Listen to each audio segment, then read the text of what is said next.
வசிய பொருத்தம். வசிய பொருத்தம் உங்கள் ராசிக்கான வசிய ராசி எது அப்படிங்கிறது தெரிஞ்சுக்கக்கூடியது.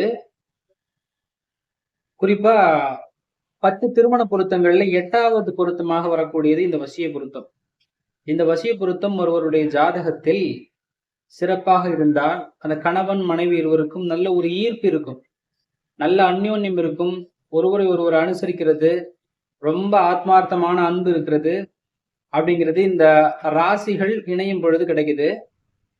அப்படி இந்த வசிய பொருத்தம் இல்லாத இணையக்கூடிய நபர்கள் சண்டை சச்சரவு, ஒருவரை ஒருவர் கவனித்துக் கொள்ளாமல் இருப்பது, அந்த அந்யோன்ய வாழ்க்கையில நாட்டம் இல்லாம அவங்கவுங்க வேலையை பார்த்துட்டே இருப்பாங்க.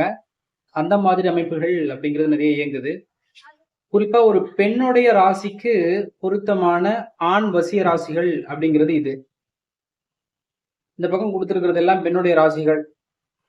இதுல இந்த பக்கம் பெண் ராசிக்கு இணையாக வசியமாக இருக்கக்கூடிய ஆண் ராசிகள் இருக்குது.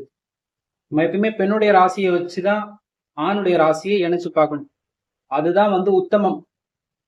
சில நேரங்கள்ல ஆணுடைய ராசி, இப்ப என்னுடைய ராசி சிம்ம ராசி இருக்குன்னா சிம்ம ராசிக்கு மேஷம் பொருந்தும் அப்படிங்கிற மாதிரி ஆணுடைய ராசியை வச்சு நம்ம பொருத்தும் பொழுது அது ஒரு மத்தியமமான பலன் அப்படிங்கிறது வரும்.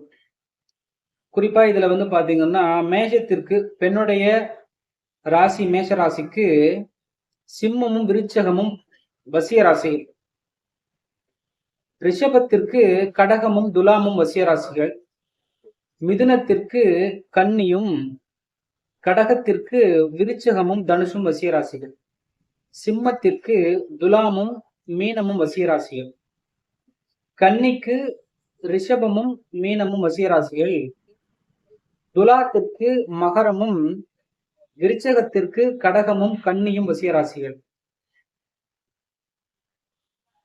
தனுசுக்கு மீனமும் மகரத்திற்கு மேஷமும் கும்பமும் வசிய ராசிகள்.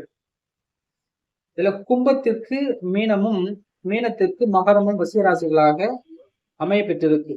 இது போல வசிய ராசிகள் இணைய பெற்றிருக்கக்கூடிய ஒரு தம்பதிகள் திருமண வாழ்க்கையில நல்ல ஈர்ப்பு இருக்கும், கிரஷ்ன்னு சொல்லுவாங்க இல்லையா, அது போல இந்த அன்பினுடைய பரிபாலனங்கள் சிறப்பாக இருக்கும். நீங்க உங்களுடைய ஜாதகத்துல உங்களுடைய ராசிக்கு இணையான அந்த ஆண் வசிய ராசிகள் இருக்கா அப்படிங்கிறது நீங்க பாத்துக்கலாம். ஓகே, நம்ம இப்படி செக் பண்ணி பார்க்கும் பொழுது இந்த வசிய பொருத்தம் எனக்கு இல்லாம இருக்கு, நான் என்ன பண்றது, இது மாதிரி அந்யோன்யமும் குறைவாக தான் இருக்கு அப்படிங்கிறவங்க எளிமையா ஒரு பரிகாரம் சொல்றேன். இதை பண்ணீங்கனாலே பாத்தீங்கன்னா இந்த அந்யோன்யம் அப்படிங்கிறது அதிகமாகும்.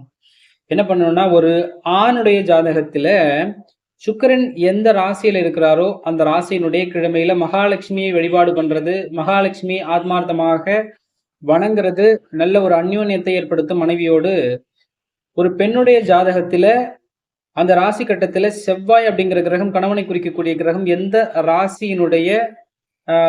ராசியில அமர்ந்திருக்கிறதோ அந்த ராசியினுடைய கிழமையில முருகன் வழிபாடு பண்றது, முருகனிடம் ஆத்மார்த்தமாக இந்த அந்யோன்யம் வேணும் அப்படிங்கிற மாதிரி ஒரு பிரேயர் பண்ணிக்கிறது, வேண்டுதல் வச்சுக்கிறது நல்ல ஒரு இணக்கமான அந்யோன்யமான உறவுகளை ஏற்படுத்தும் அப்படிங்கிறது மகிழ்ச்சியோடு தெரிவித்துக் கொள்கிறோம்.